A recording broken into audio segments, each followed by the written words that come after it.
அப்ப செஞ்ச பாவத்துக்கு கண்டிப்பா ஒரு நாள் தண்டனை அனுபவிச்சே தீரணும், அதுதான் நியாயம் அப்படின்னு சொல்லி ஒவ்வொரு மனுஷனும் நம்புறான். அதுவும் அதே தான் சொன்னல, ஃபித்ரத்து வந்து ஓரளவுக்கு தான் நம்மளை வழிகாட்டும். அதுக்கப்புறம் நம்ம போய் என்ன ஆயிடுவோம், ஒரு முட்டு சந்தில போய் நின்றுவோம். அதுக்கப்புறம் நமக்கு வந்து இன்ஃபர்மேஷன் வந்து கிடைக்காது. அதே மாதிரி இந்த செயல்களுக்கு பிரதிபலன் கிடைக்கும் அப்படிங்கிறது நமக்கு தெரிஞ்சாலும் இந்த பிரதிபலன் எங்க கிடைக்கும், எந்த செயலுக்கு எவ்வளவு பெரிய தண்டனை, அந்த பிரதிபலனை யார் கொடுக்க போறா, இந்த இன்ஃபர்மேஷன் நமக்கு கிடைக்காது.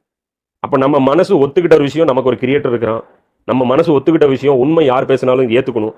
நம்ம மனசு ஒத்துக்கிட்ட ஒரு விஷயம், எந்த ஒரு செயலுக்கும் பதில் வந்து கண்டிப்பா உண்டு, கிடைச்சா தான் அது நியாயம் அப்படின்ட்டு இருக்கும்.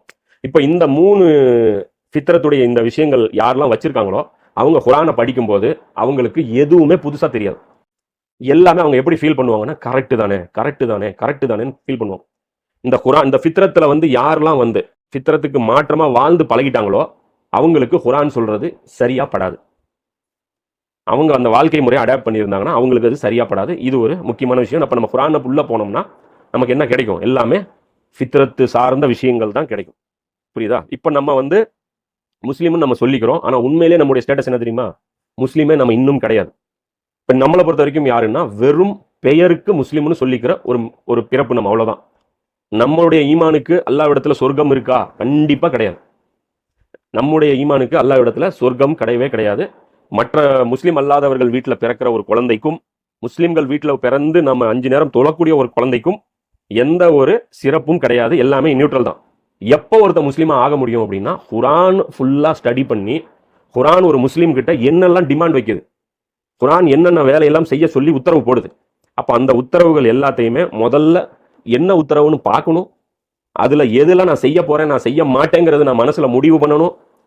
சொன்னபடி நடந்துகிட்டா, அந்த வாக்குறுதியை நிறைவேற்றினா அப்பதான் நான் முஸ்லீம். அப்ப குர்ஆனை கேட்டாலே நான் முஸ்லீம் கிடையாது. குர்ஆன்ல என்ன இருக்குன்னு தெரிஞ்சுக்கிட்டாலே நான் முஸ்லீம் கிடையாது. குர்ஆனை படிச்சாலே நான் முஸ்லீம் கிடையாது. குர்ஆன் படி வாழ்ந்தா மட்டும்தான் நான் முஸ்லீம். அப்ப புரியுதா இல்லையா? அப்போ இன்னும் நம்ம எவ்வளவு மைனஸ் லெவல்ல இருக்கோம் நல்லா புரிஞ்சு. அப்ப குர்ஆன்ல என்ன இருக்குன்னே தெரியல அப்படின்னா நம்ம என்ன முஸ்லீம்?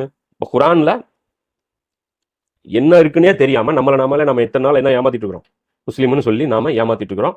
அப்ப இந்த குர்ஆன் கிளாஸ் நீங்க என்டர் ஆகிறதுக்கு முன்னாடி முதல்ல நீங்க என்ன பண்ணிடணும், உங்களை நீங்க முஸ்லீம்னு முதல்ல ஃபீல் பண்ணிக்கூடாது. நம்ம தான் வந்து நம்ம ரொம்ப சீனியர் முஸ்லீமு, நம்ம ரொம்ப எக்ஸ்பீரியன்ஸ்டு முஸ்லீமு, நம்ம வந்து நம்ம நிறைய உம்ரா செஞ்சுட்டோம், நம்ம ஹஜ் பண்ணியிருக்கோம், நம்ம வருஷம் நோன்பு வச்சிருக்கோம், நம்ம இவ்வளோ தானம் தர்மம் பண்ணியிருக்கோங்கிற அந்த மைண்ட் செட்டில் நம்ம பார்க்கக்கூடாது. இப்போ நீங்கள் எந்த இடத்துல இருக்கீங்க அப்படின்னா, இப்போ குர்ஆனுக்குள்ளே நம்ம போக போகிறோம். குர்ஆன் என்ன பேசுதுங்கிறது இப்போ கொஞ்சம் கொஞ்சமாக உங்களுக்கு கிளியர் ஆகிட்டே வரும். அடுத்தது குர்ஆன் உங்ககிட்ட என்ன வேலை எதிர்பார்க்குதுங்கிறதும் கொஞ்சம் கொஞ்சம் கிளியர் ஆகிட்டே வரும்.